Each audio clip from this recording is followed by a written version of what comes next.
मेहरुमत सिंह ठाकुर। साथियों, मीडिया के माध्यम से खबर हिमाचल प्रदेश में चल रही है, सोशल मीडिया के ऊपर चल रही है कि वर्तमान की सरकार में मुख्यमंत्री ठाकुर सुखविंदर सिंह सुक्खू जी और उनके चीफ सेक्रेटरी के माध्यम से जितने भी डिप्टी कमिश्नर्स हैं उनको एक लेटर फॉरवर्ड किया गया कि जो मंदिरों का पैसा है, ट्रस्टों का पैसा है, वो सरकारी खजाने में डाला जाए, क्योंकि सरकार को अपने द्वारा चलाई जा रही जो योजना है, सुखाश्रय योजना है, सुख शिक्षा योजना है, वो चलाने में वो विफल हो गए हैं। सरकार के पास पैसा नहीं बचा, सरकार कंगाल हो गई है और अब सरकार को अपनी योजनाओं को चलाने के लिए सनातनियों के पैसे की आवश्यकता पड़ गई, मंदिरों में जमा पैसे की आवश्यकता पड़ गई। और वो मंदिर जो सालों से सरकार के नियंत्रण में है, सनातनियों का पैसा सरकार के पास जाता है। कहां पर सनातनियों का पैसा सनातन बोर्ड बनकर सनातन को मजबूत बनाने के लिए किया जाना चाहिए था, लेकिन आज तक ऐसा नहीं हुआ, किसी ने बात तक नहीं करी।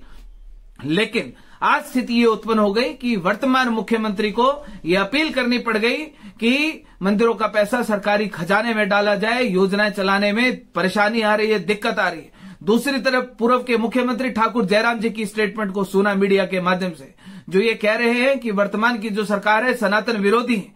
मैं तो जो पूर्व के मुख्यमंत्री हैं जयराम ठाकुर जी, मैं उनको भी कहना चाहता हूं, साहब आपसे बड़ा तो सनातन विरोधी कोई हो नहीं सकता, क्योंकि जब आपकी सरकार थी तो आपने जो एक अवैध रूप से मस्जिदों का निर्माण हुआ, अवैध रूप से जो संजौली में मस्जिद बनी, 4 मंजिल बनी, उसके लिए आपकी सरकार के मंत्रियों ने और आपने खुद 10 से 12 लाख रुपए अनुदान में दिए। आप किस मुंह से बात कर रहे हैं? दूसरी बात की आपके मंत्री, आपके विधायकों ने आपके सिरमौर पोंटा में न जाने कितनी बीघा जमीन इनको दान में दे दी। आप लोगों ने सनातन समाज की भावनाओं के साथ खिलवाड़ करने के अलावा कोई दूसरा काम नहीं किया है। आप दोनों सनातन विरोधी हैं। अगर भाजपा सनातन की बात करने वाली होती तो सनातन बोर्ड का गठन इस हिमाचल प्रदेश में हो गया होता, सड़कों के ऊपर सनातनियों को नहीं उतरना पड़ता। अगर कांग्रेस की सरकार से, वर्तमान के मुख्यमंत्री से हमने सनातन बोर्ड की मांग करी, लेकिन वो मांग अभी तक लंबित पड़ी है। स्वर्ण आयोग की मांग दोनों मुख्यमंत्रियों से करी, दोनों के कान के ऊपर जूं तक नहीं रहेंगी। हिमाचल प्रदेश की जनता को धोखा देने के अलावा इन भाजपा कांग्रेस को कोई काम नहीं आता है। हिमाचल प्रदेश की जनता को ठगने के अलावा इन दोनों पार्टियों को कोई काम नहीं आता, चाहे भाजपा हो चाहे कांग्रेस हो, दोनों एक थाली के चट्टे बट्टे। सनातन बोर्ड का गठन इस हिमाचल प्रदेश में किया जाना चाहिए। सनातनियों का पैसा मात्र गौ माता के लिए प्रयोग होना चाहिए, सनातन समाज को मजबूत करने के लिए होना चाहिए, सनातन धर्म के ऊपर व्यय किया जाना चाहिए। अगर सरकार को इतनी आवश्यकता पैसे की आन पड़ी तो ऐसी नीति बनाइए, ऐसी योजना बनाइए, हिमाचल प्रदेश में अपने इनकम रिसोर्सेज को बढ़ाइए ताकि हिमाचल प्रदेश को हम सफलतापूर्वक आगे बढ़ा सकें।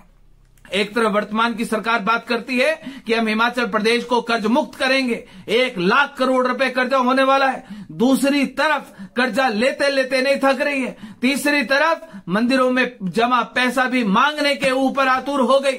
और जहां पर पिछली सरकार की बात करें, हिमाचल प्रदेश को ना कर्ज मुक्त करने के बाद भाजपा ने की थी, डबल इंजन होने के बावजूद भी वो भी लोन पे लोन लेती गई। हिमाचल प्रदेश को कितना डुबाओगे, कितना लुटाओगे? तुम्हारे बाप की जागीर नहीं है ये हिमाचल प्रदेश। हिमाचल प्रदेश की जनता का पैसा है, मंदिरों में, ट्रस्टों में जमा हुआ पैसा हिमाचल प्रदेश के सनातनियों का है, हिंदुओं का है। जहां पर मुसलमानों का पैसा मस्जिदों से मुसलमानों के ऊपर खर्च होता है, वहीं पर उसी प्रकार मंदिरों में जमा पैसा भी सनातन धर्म के ऊपर व्यय होना चाहिए। सनातन बोर्ड का गठन इस हिमाचल प्रदेश में चाहिए और मंदिरों का पैसा किसी भी कीमत के ऊपर सरकार के खाते में नहीं जाना चाहिए, मतलब नहीं जाना चाहिए।